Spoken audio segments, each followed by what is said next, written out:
Tak Jíro, jak pak se cítíš po 3 dnech na poušti? Cítím se dobře. Trénovali jsme to, co jsme chtěli. Máme za sebou výbornou aklimatizaci. Samozřejmě, kdybychom tu byli o týden díl, tak by to bylo určitě ještě lepší, ale tak, jak jsme si to naplánovali, jsme všechny ty předpoklady splnili. O den jsme si to prodloužili.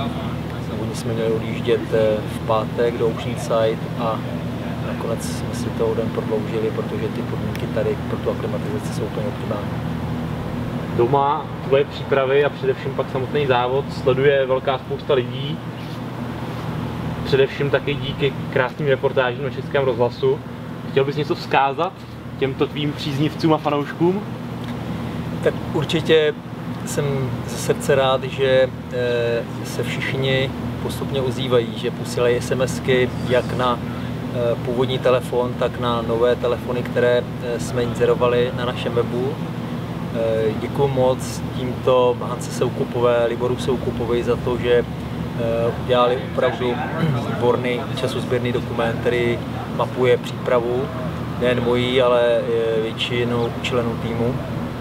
Jsou tam docela hodně intimní rozhovory, některé z nich jsem ani doteďka neslyšel, jako je rozhovor se Zdenkem, s lékařem výpravy, s mojí ženou Jindřiškou, na to se moc těším, ten bude zítra.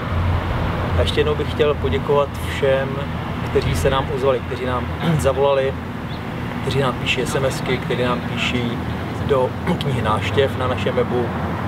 Je to úžasná spruha před startem závodu, hodně to pomáhá k relaxaci a k odbourání toho předzávodního stresu.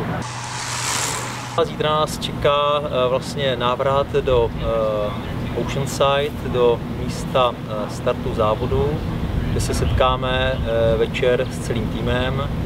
Má přilítnout Zdenka, Danča, mechanik, Vláďa a Jindřiška, Vojta přilítne z dalekého Taškentu, takže večer se určitě sejdeme a od soboty večera, respektive od neděle, nás čekají 2 hodně tvrdé dny.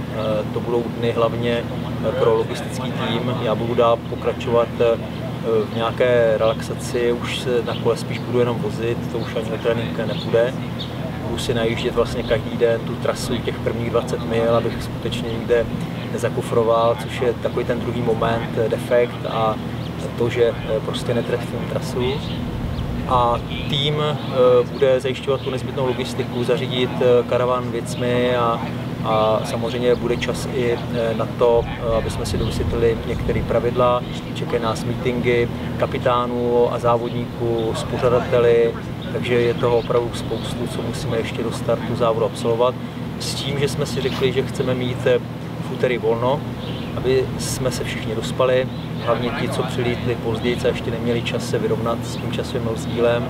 Takže když to všechno logisticky klapne, tak to úterý by mělo být daleko volnější a tím bychom se mohli opravdu na ten závod jak psychicky, tak fyzicky dobře připravit.